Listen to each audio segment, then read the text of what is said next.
So it's about a man who both died twice and also won the lottery twice, once on camera after he was asked to reenact his first lottery winning.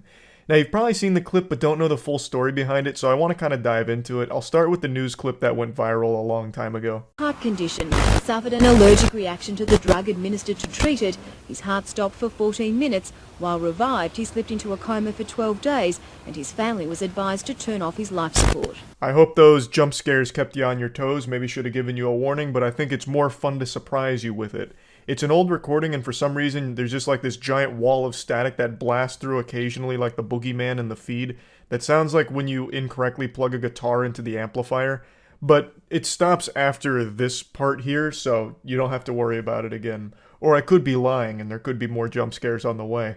You never know. About to find out. I'm only 37, and at 37 I've got so much to look forward to. He didn't know it, but that included an engagement, a new job, the new car, and even more good luck when we asked Bill to reenact buying his scratchy ticket. I just won 250,000. I'm not joking. You're not, are you? I just won 250,000.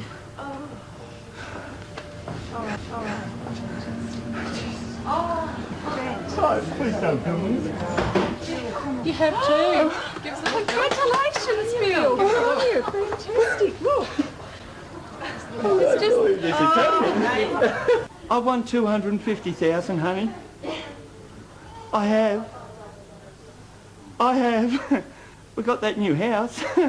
His name is Bill Morgan, and he has a very interesting history to share. So, what you just saw there is Bill Morgan was part of a news segment. He had recently won the lottery. It was a $30,000 Corolla that he had won, and they wanted him to reenact the scratching. So he bought another scratch off and was just going to scratch it for the camera to, go through the motion. It would have been like this standard boilerplate news story.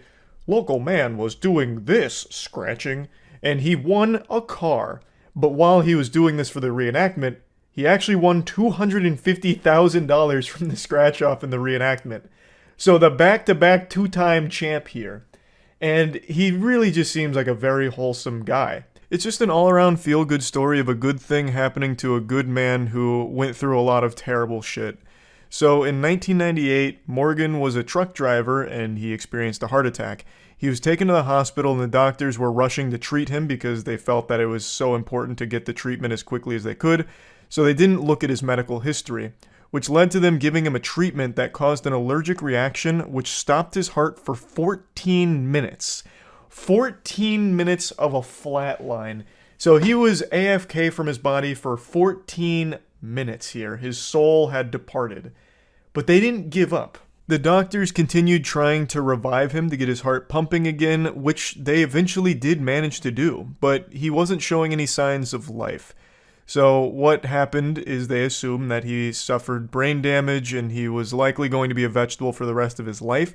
So he was in a coma, and the doctors were advising his family that it would be ethical to turn off the life support machine, but his sisters didn't want to. And there was a specialist present at the time who normally worked at Alfred Hospital. He said that they would be willing to take Morgan as long as they could effectively treat him as a guinea pig, trying different things in the hope that one of them would work. As a result, he was moved to Alfred Hospital, where he sat up in bed after 15 days of treatment. The man who should have died after his prolonged period without a beating heart was dubbed a medical miracle.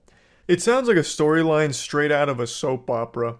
So they did manage to bring him back to the land of the living here, but there was really no signs of actual life in his body. They assumed he'd be a vegetable and in a coma for the rest of his life, so they advised it might be worth thinking about pulling the cord.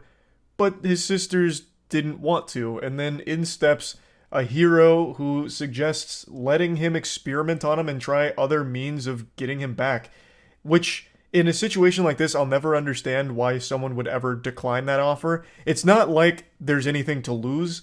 He's already in a vegetative state. Why not let this man come in here and try some other scientific procedures to see if one of them might get lucky, or maybe it even leads to a groundbreaking discovery that works and then helps not only Bill here, but anyone else in a similar situation. It's just, There's really no reason not to. I wouldn't even care what the treatment looked like or how outlandish it was. He could go in there every hour on the hour and spit in his face, and if he says that there's a chance of it working, I'd be like, you know what? Let it rip. Maybe there is a chance. Because, again, why not try? And luckily they did, and they brought Bill back after 15 days in a coma, and the rest is history. Did you hear about the guy who bought 15 lottery tickets and won the jackpot on each? He made $750K in total. That sounds like a made-up story.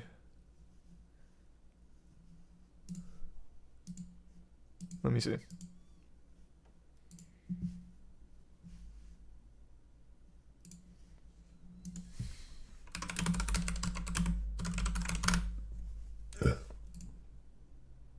Winner, lucky ticket hits Mega Million jackpot worth 36 million.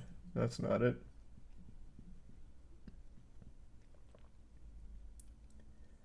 Maryland man buys 15 lottery tickets and wins 15 jackpots. A Maryland man bought 15 identical tickets of the same lottery drawing, ended up winning 15 50K prizes for a total of 750K. That seems impossible. What kind of clumping is that? How would there even be 15 winners at the same spot?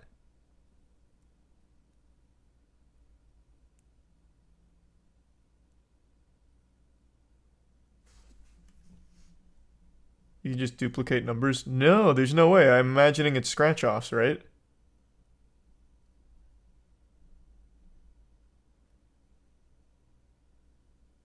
The man visited Brothers Liquor on Old Fort Road in Fort Washington and bought 15 identical tickets for the same Pick 5 drawing, winning 50K per ticket. So is Pick 5 just kind of like the Powerball? So he actually did just do 15 of the same number? I didn't know you could do that. You can do that?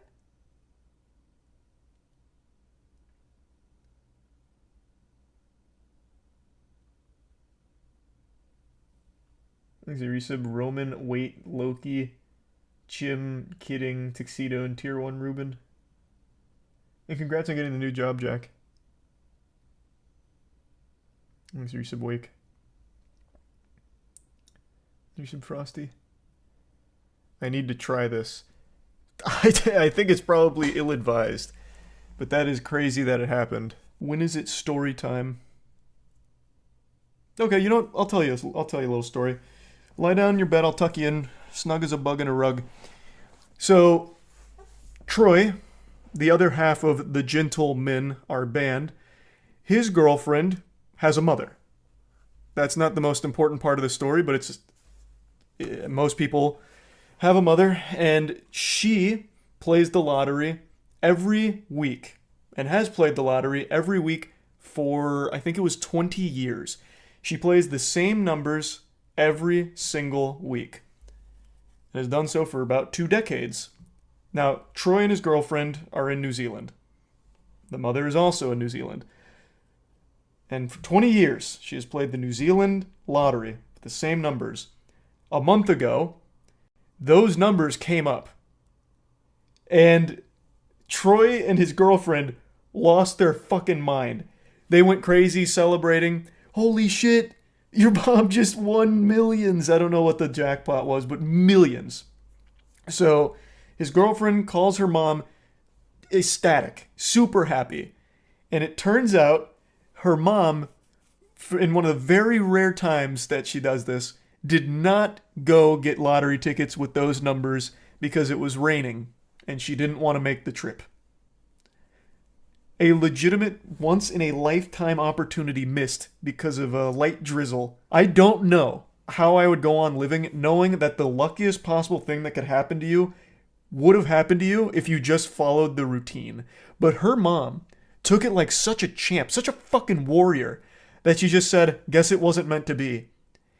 And I believe she went back to playing the same numbers again, and is still currently playing every single week.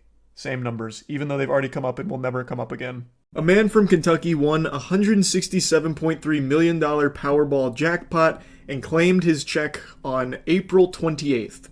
On April 29th, he celebrated by coming down to my neck of the woods in Florida and got himself arrested because boy howdy he got rowdy and for some reason just wanted to fight everyone at like a hotel bar. I cannot fathom how someone can come into life-changing money and then the first thing they do is just unleash their demons. Just go fucking sicko mode on strangers. There's no audio for this section, but James Farthing, the Powerball winner, is the one that's right now grabbing a handful of that guy's shirt while another man takes him down. He said, "You can get me to the ground, but I'm gonna see that man's nipples come hell or high water, goddammit." You kidding me? No, Get on the ground! Do not fucking move, do not proceed. Put your hands down! D12, step it up. I just got kicked. So it happens pretty quick. It was actually like 2 very fast kicks from James here. He got him with the fucking black flash, honestly. But what happened is the officer separated them and he was handcuffing the guy that had James in the headlock.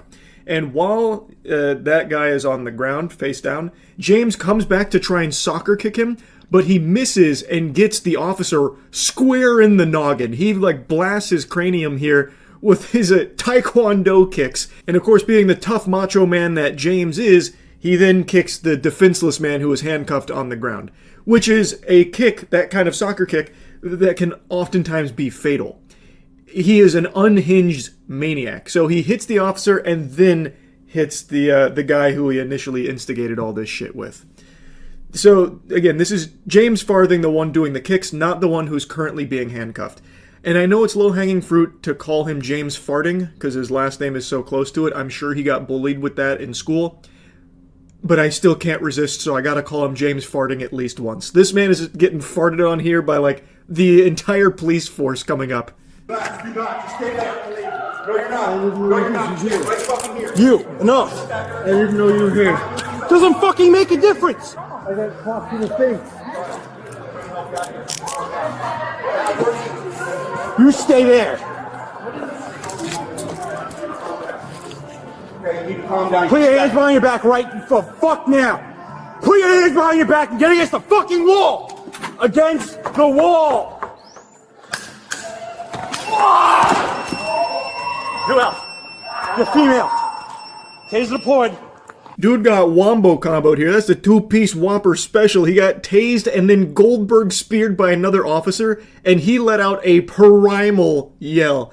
Like, that's like the voice acting for the finals when you play the heavy and use the power slam. Like, holy shit. It was really a textbook linebacker tackle. Like, I'll give it to the officer there. So James tries to run away. He is clearly hammered. This guy is sloshed. So when the officer's telling him to get against the wall, he like shoves him towards the wall and he loses his balance instantly. And then he tries to make the slowest getaway possible. He gets tased and then tackled.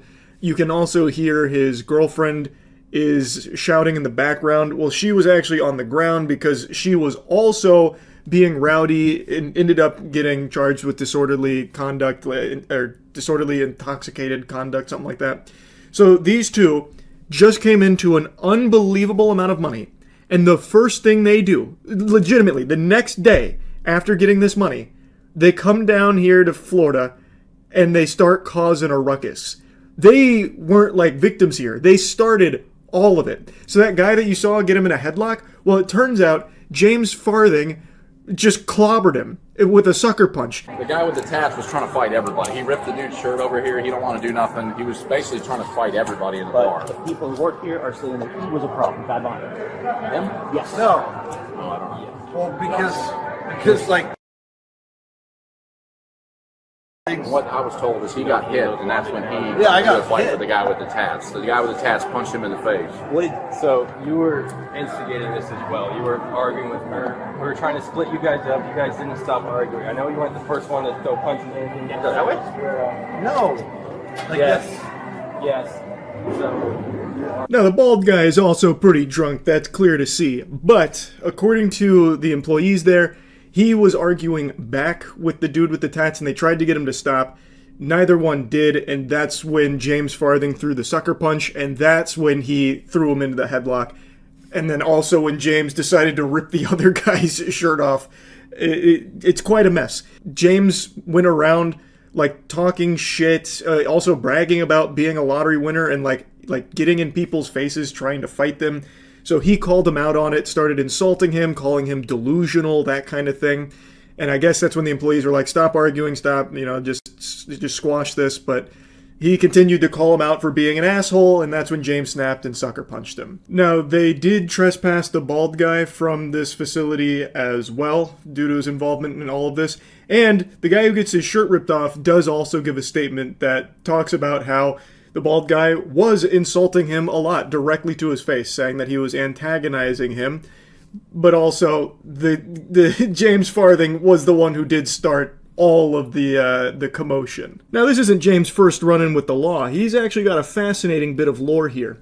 So he hit Kentucky's largest jackpot the day before all of this unfolded, and opted to split the winnings with his mother as an early Mother's Day gift. That's the kind of feel-good story that makes your heart melt. It makes you go, aww.